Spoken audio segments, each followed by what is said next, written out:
ಒಂದು ರೀತಿಯಲ್ಲಿ ಗಾಜನೂರಿನಲ್ಲಿ ಪ್ರಕ್ಷುಬ್ಧ ವಾತಾವರಣ ನಿರ್ಮಾಣ ಆಗಿದೆ, ಆತಂಕದ ವಾತಾವರಣ ನಿರ್ಮಾಣ ಆಗಿದೆ. ನಿನ್ನೆ 5 ಹುಲಿಗಳು ಸಾವಾಗಿದೆ ಅನ್ನೋ ವಿಚಾರ ಗೊತ್ತಾಗ್ತಾ ಇದ್ದಂತೆ ಅರಣ್ಯ ಇಲಾಖೆಯ ಅಧಿಕಾರಿಗಳು ಗಾಜನೂರು ಗ್ರಾಮದ ಸುಮಾರು 5ರಿಂದ 6 ಜನರನ್ನ ಕರೆದುಕೊಂಡು ಬಂದು ವಿಚಾರಣೆಗೊಳಪಡಿಸಿದ್ದಾರೆ. ಅಷ್ಟು ಜನರನ್ನ ಕೂಡ ಇದೇ ಒಂದು ಕಚೇರಿಯಲ್ಲಿ ಅಂದ್ರೆ ಈ ಒಂದು ಅರಣ್ಯ ಇಲಾಖೆಗೆ ಸಂಬಂಧಪಟ್ಟಂತ ಈ ಒಂದು ಕಟ್ಟಡದ ಒಳಗಡೆ ಅವರನ್ನ ಇರಿಸಿದ್ದಾರೆ ಅಂತ ಕೂಡ ಹೇಳಲಾಗ್ತಾ ಇದೆ. ಅಷ್ಟೇ ಅಲ್ಲದೆ ಅವರನ್ನ ನಿನ್ನೆಯಿಂದಲೂ ಕೂಡ ಹೊರಗಡೆ ಬರೋದಕ್ಕೂ ಕೂಡ ಬಿಟ್ಟಿಲ್ಲ ಅಂತೇಳಿ ಈಗ ಗ್ರಾಮಸ್ಥರು ಒಂದು ಆರೋಪವನ್ನ ಕೂಡ ಮಾಡಿದ್ದಾರೆ. ಯಾರನ್ನು ಕೂಡ ಒಳಗಡೆ ಹೋಗೋದಕ್ಕೂ ಬಿಡ್ತಾ ಇಲ್ಲ, ಅವರನ್ನ ಮಾತಾಡ್ಸೋದಕ್ಕೂ ಕೂಡ ನಮಗೆ ಅವಕಾಶವನ್ನ ಮಾಡಿ ಕೊಡ್ತಾ ಇಲ್ಲ ಅಂತ ಹೇಳಿ ಗ್ರಾಮಸ್ಥರು, ಗಾಜನೂರು ಗ್ರಾಮಸ್ಥರು ತಮ್ಮ ಅಳಲನ್ನ ವ್ಯಕ್ತಪಡಿಸ್ತಾ ಇದ್ದಾರೆ. ಈಗ ಗ್ರಾಮಸ್ಥರಿದ್ರೆ ಅವ್ರನ್ನ ಮಾತಾಡ್ತಾ ಹೋಗ್ತೀನಿ. ಸರ್, ಏನಾಯ್ತು ನಿನ್ನೆ? ಎಷ್ಟು ಜನನ್ನ ಕರ್ಕೊಂಡ್ ಬಂದವ್ರೆ? ಒಳಗಡೆ ಎಷ್ಟು ಜನ ಇದಾರೆ? ಯಾರು ಇದಾರೆ? 6 ಜನ ಇದಾರಾ?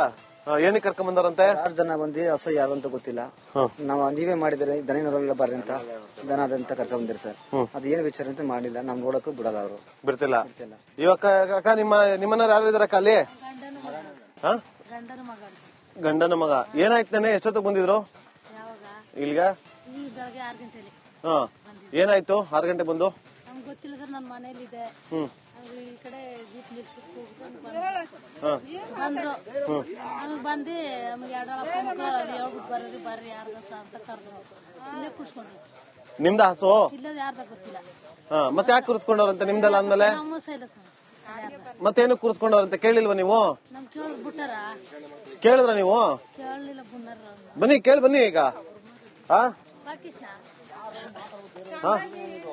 ಸರ್, ಏನಾಗ್ತಿದೆ ಒಳಗಡೆ? 6 ಜನರನ್ನ ಕೂರಿಸ್ಕೊಂಡಿದ್ರಂತೆ. ಪಾಪ ಅಮ್ಮ ಬೇರೆ ಕಣ್ಣೀರ್ ಹಾಕ್ತಿದಾರೆ. ಯಾರನ್ನು ಮಾತಾಡ್ಸಕ್ ಹೋಗ್ಬಿಡ್ತಾ ಇಲ್ಲ, ಏನಾಗ್ತದೆ ಅಂತ ಕೂಡ ಹೇಳ್ತಾ ಇಲ್ಲ ಅಂತೇಳಿ. ನಿಮ್ಗೇನ್ ಹೇಳಿದ್ರು? ನಮ್ಗ ಅವರು ದನ ಮೇಯ್ಸೋರ್ನ ಇಟ್ಕೊಂಡ್ ಕೂರಿಸ್ಕೊಂಡಾರೆ. ಈಗೇನೋ ಅವ್ರನ್ನ ಮಾಹಿತಿ ಕಲೆಕ್ಟ್ ಮಾಡಿ ಏನೋ ಇದ್ ಮಾಡ್ಬಿಟ್ಟು ಬಿಡ್ತೀವಿ ಅಂತ ಹೇಳ್ತಾರೆ. ಈಗ ವಿಷ ಹಾಕಿರೋದು ಯಾರಂತೆ? ಅದೇನೋ ಗೊತ್ತಾ? ಅದೇನೋ ಗೊತ್ತಿಲ್ಲ. ಮತ್ತೆ ಇವ್ರು 6 ಜನರ ಏನ ಕೂರಿಸ್ಕೊಂಡವ್ರೆ? ದನ ಮೇಯಿಸ್ಕೊಂಡಿದ್ರು, ಈ ರೂಟ್ಲೆ ಓಡಾಡ್ತಿದವರು. ಇವ್ರಿಗೆ ಮಾಹಿತಿ ಗೊತ್ತು ಅಂತ ಇಟ್ಕೊಂಡ್ ಕೂರಿಸ್ಕೊಂಡಿದ್ರು.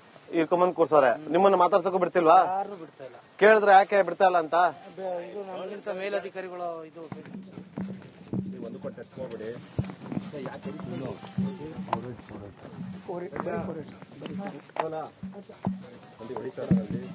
ಮಲೆ ಮಹದೇಶ್ವರ ಬೆಟ್ಟದ ಉಗ್ಯಂ ಅರಣ್ಯ ವಲಯದಲ್ಲಿ ಏನು ನಿನ್ನೆ ನಮಗೆ ಒಂದು ತಾಯಿ ಹುಲಿ ಮತ್ತು 4 ಅದರ ಮರಿಗಳು ಸದ್ದಿದ್ದಂಥದ್ದು ಬಹಳ ಇದೊಂದು ದೊಡ್ಡ ದುರಂತ. ಬಹಳ ನೋವಾಗಿದೆ, ಬಹಳ ದುಃಖ ಆಗಿದೆ. ಇಲ್ಲಿಗೆ ನಾನು ಖುದ್ದಾಗಿ ಭೇಟಿ ಕೊಡಬೇಕು ಅಂತ ಹೇಳಿ ಎಲ್ಲಾ ಕಾರ್ಯಕ್ರಮಗಳನ್ನು ರದ್ದು ಮಾಡಿ ಶಾಸಕರ ಜೊತೆಯಲ್ಲಿ ಮತ್ತು ಅಧಿಕಾರಿಗಳ ಜೊತೆಯಲ್ಲಿ ಚರ್ಚೆ ಮಾಡಿ ಇವತ್ತಿಲ್ಲಿಗೆ ಬಂದಿದ್ದೇನೆ. ಈ 5 ಹುಲಿಗಳು ಏನು ಮೃತಪಟ್ಟಿದ್ದಾವೆ, ಅಂತ್ಯಕ್ರಿಯೆಯಲ್ಲಿ ಭಾಗವಹಿಸಿದ್ದೇನೆ. ಪ್ರಾಥಮಿಕ ಹಂತದಲ್ಲಿ ಇದು ವಿಷಪ್ರಾಶನದಿಂದ ಆಗಿದೆ ಅಂತ ಹೇಳಿ ನಮಗೆ ಮಾಹಿತಿ ಬರ್ತಾ ಇದೆ. ಈಗಾಗಲೇ ಒಬ್ಬ ವೆಟರ್ನರಿ ಡಾಕ್ಟರ್ ಅವರು, ನಮ್ಮ ಹಿರಿಯ ಅಧಿಕಾರಿಗಳು, NTCಯಿಂದ ಒಬ್ಬ ಪ್ರತಿನಿಧಿ, ಹೀಗೆ ನಾವೇ ನಿನ್ನೆನೆ ನನಗೆ ಗೊತ್ತಾದ ತಕ್ಷಣ ಉನ್ನತ ಮಟ್ಟದ ಒಂದು ಸಮಿತಿಯನ್ನು, ತನಿಖಾ ತಂಡವನ್ನು ರಚನೆ ಮಾಡಿದ್ದೇನೆ. ಶೀಘ್ರದಲ್ಲಿ ವರದಿ ಕೊಡಲಿಕ್ಕೆ ಸೂಚನೆಯನ್ನು ಕೊಟ್ಟಿದ್ದೇನೆ. ಇವತ್ತು ಈ ಒಂದು ದುಷ್ಕೃತ್ಯದಲ್ಲಿ ಯಾರೇ ಭಾಗಿಯಾಗಿದ್ರು ಅಂತವ್ರ ಮೇಲೆ ಕಾನೂನು ರೀತಿಯ ಕಠಿಣವಾದಂತಹ ಒಂದು ಕ್ರಮ ನಾವು ಜರುಗಿಸ್ತೀವಿ ಅನ್ನುವಂತಹ ಒಂದು ಮಾತನ್ನು ಇಲ್ಲಿ ಹೇಳಿಕೆ ಬಯಸ್ತಾ ಇದ್ದೀನಿ. ಮತ್ತು ಈ ಭಾಗದಲ್ಲಿ ಅರಣ್ಯ ಅಂಚಿನಲ್ಲಿರುವಂತಹ ಏನು ಜನ ಇದ್ದಾರೆ ಅವರಲ್ಲಿ ಜಾಗೃತಿ ಮೂಡಿಸುವಂಥದ್ದು, ಅವರಲ್ಲಿ ಅರಿವು ಮೂಡಿಸುವಂಥದ್ದು ಬಹಳ ಅವಶ್ಯಕತೆ ಇದೆ. ಆ ನಿಟ್ಟಿನಲ್ಲಿನೂ ಮುಂದಿನ ದಿನಮಾನಗಳಲ್ಲಿ ನಾವು ಕ್ರಮವನ್ನು ತೆಗೆದುಕೊಳ್ಳುತ್ತೇವೆ. ಮತ್ತೆ ವನ್ಯಜೀವಿಗಳ ಸಂರಕ್ಷಣೆ, ಇವತ್ತು ಕರ್ನಾಟಕ ಇದರಲ್ಲಿ ಮುಂಚೂಣಿಯಲ್ಲಿದೆ. ಹುಲಿ ಅಂತ ಹೇಳಿದ್ರೆ ರಾಷ್ಟ್ರೀಯ ಪ್ರಾಣಿ, ನಮ್ಮೆಲ್ಲರಿಗೆ ಹೆಮ್ಮೆ. ಇಡೀ ದೇಶದಲ್ಲಿಯೇ ನಾವು ಹುಲಿ ಸಂಖ್ಯೆಯಲ್ಲಿ 2ನೇ ಸ್ಥಾನದಲ್ಲಿದ್ದೀವಿ. ಹೀಗಾಗಿ ನಾವು ವನ್ಯಜೀವಿ ಸಂರಕ್ಷಣೆ ಮಾಡ್ತಾ ಇದ್ದೀವಿ ಅಂತ ಹೇಳಿ ಹುಲಿಯ ಸಂಖ್ಯೆ ಜಾಸ್ತಿ ಆಗ್ತಾ ಇದೆ, ಆನೆಗಳ ಸಂಖ್ಯೆ ಜಾಸ್ತಿ ಆಗ್ತಾ ಇದೆ, ವನ್ಯಜೀವಿಗಳ ಸಂಖ್ಯೆ ಜಾಸ್ತಿ ಆಗ್ತಾ ಇದೆ. ದುರದೃಷ್ಟವಶಾತ್ ಇವತ್ತು ಈ ಒಂದು ಏನು ದುರ್ಘಟನೆ ಆಗಿದೆ, ಬಹಳ ನೋವಿನ ಸಂಗತಿ ಆಗಿದೆ. ಇಂಥದ್ದು ಮರುಕಳಿಸಬಾರದು. ಹೀಗಾಗಿ ಮುಂದಿನ ದಿನಮಾನಗಳಲ್ಲಿ ಗಸ್ತು ಮಾಡುವಂಥದ್ದು ಇನ್ನೂ ಪರಿಣಾಮಕಾರಿಯಾಗಿ ಇವತ್ತು ಡ್ರೋನ್ಗಳನ್ನು ಉಪಯೋಗ ಮಾಡಿಕೊಂಡು, ಉಪಗ್ರಹ ಆಧಾರಿತ ಚಿತ್ರಗಳನ್ನು ಇವತ್ತು ಉಪಯೋಗ ಮಾಡಿಕೊಂಡು, ಆಧುನಿಕ ತಂತ್ರಜ್ಞಾನವನ್ನು ಬಳಸಿಕೊಂಡು ಇಡೀ ನಮ್ಮ ಅರಣ್ಯ ಪ್ರದೇಶ ಏನಿದೆ ಇವತ್ತು ಎಮ್ಮೆ ಮಿಲ್ಸ್ ಇದೆ, ಇಲ್ಲಿ ಕಾವೇರಿ ಇದೆ, BRT ಇದೆ. ಇವೆಲ್ಲ ಇವತ್ತೇನು ನಮ್ಮ ಸ್ಯಾಂಕ್ಚುರೀಸ್ ಇದಾವೆ, ಇಲ್ಲಿರುವಂತಹ ಎಲ್ಲ ಪ್ರೆಷಸ್ ವನ್ಯಜೀವಿ ಸಂಪತ್ತಿದೆ. ಇದನ್ನು ಸಂರಕ್ಷಣೆ ಮಾಡಲಿಕ್ಕೆ ನಮ್ಮ ಸರ್ಕಾರ ಬದ್ಧವಾಗಿದೆ. ನಿನ್ನೆ ಗೊತ್ತಾದ ತಕ್ಷಣ ನಾನು ಸನ್ಮಾನ್ಯ ಮುಖ್ಯಮಂತ್ರಿಗಳಿಗೆ ಈ ವಿಷಯವನ್ನು ತಿಳಿಸಿದ್ದೇನೆ, ಅವರಿಗೆ ಬ್ರೀಫ್ ಮಾಡಿದ್ದೇನೆ. ಅವರು ಪೊಲೀಸ್ ಅಧಿಕಾರಿಗಳಿಗೆ ಕಟ್ಟುನಿಟ್ಟಾದ ಸೂಚನೆಯನ್ನು ಕೊಟ್ಟಿದ್ದಾರೆ. ತತ್ಕ್ಷಣವೇ ಇವತ್ತು ಪೊಲೀಸ್ ಜಾಬ್ ಆಗಲಿ ಈ ಒಂದು ತನಿಖೆ ಏನಿದೆ, ತನಿಖೆ ತಾರ್ಕಿಕ ಅಂತ್ಯಕ್ಕೆ ಹೋಗಬೇಕು ಮತ್ತು ತನಿಖಾ ವರದಿ ಆಧಾರದ ಮೇಲೆ ಸೂಕ್ತವಾದಂತಹ ಕ್ರಮಗಳನ್ನು ನಾವು ತೆಗೆದುಕೊಳ್ತೇವೆ ಅನ್ನುವಂಥ ಭರವಸೆಯನ್ನು ಕೊಡ್ತಾ ಇದ್ದೇವೆ.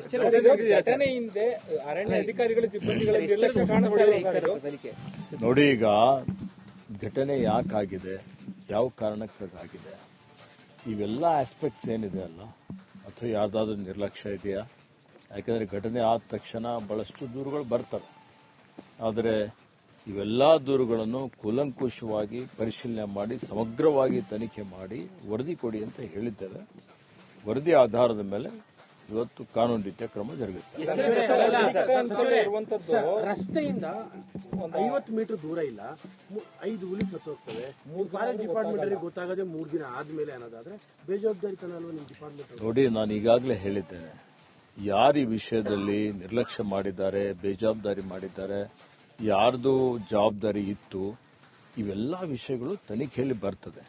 ಈಗಲೇ ನಾನು ಹೀಗೆ ಹಾಗೆ ಅಂತ ಹೇಳಿ ಕಮೆಂಟ್, ನಾನು ಅದಕ್ಕೆ ಹೇಳಿದೆ. ನಾನು ಒಂದ್ ನೋಡಿ ನೀವು ಸ್ವಲ್ಪ ತಾಳ್ಮೆಯಿಂದಿರಬೇಕು.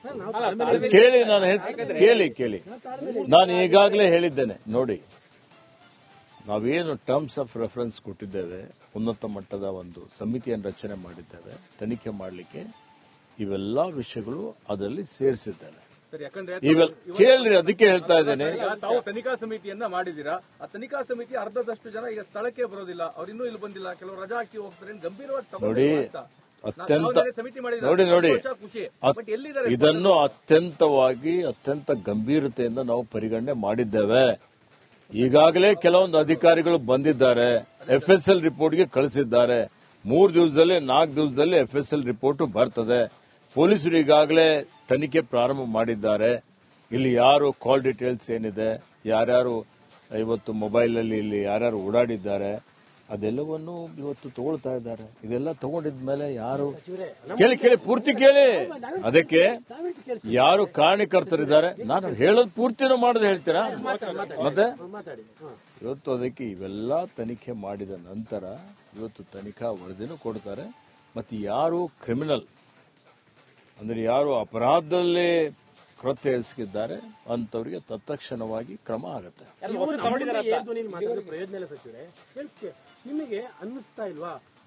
5 ಹುಲಿ ನೋಡಿ ಒಂದ್ ನಿಮಿಷ ಸಚಿವರೇ, ನಾವ್ ಹೇಳಕ್ ಕೇಳಿಸ್ಕೊಳ್ಳಿ.